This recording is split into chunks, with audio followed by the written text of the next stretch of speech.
Hello guys, আপনাদের মাঝে একটি ভিডিও উপহার দিতে যাচ্ছি।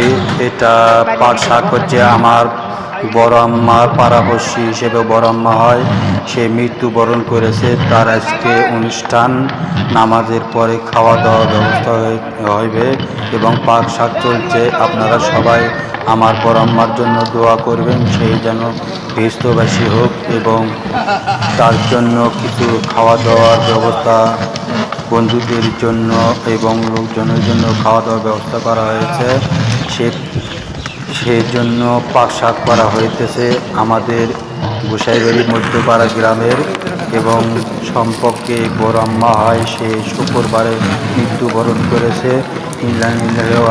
রাজিরল, তার জন্য সবাই দোয়া করবেন বন্ধুদের কাছে, এটাই আমার অনুরোধ রইল। সে যেন বুঝতে পারছি হোক, সে ভালো লোক ছিল এবং আমাদের আদর করত। ধন্যবাদ।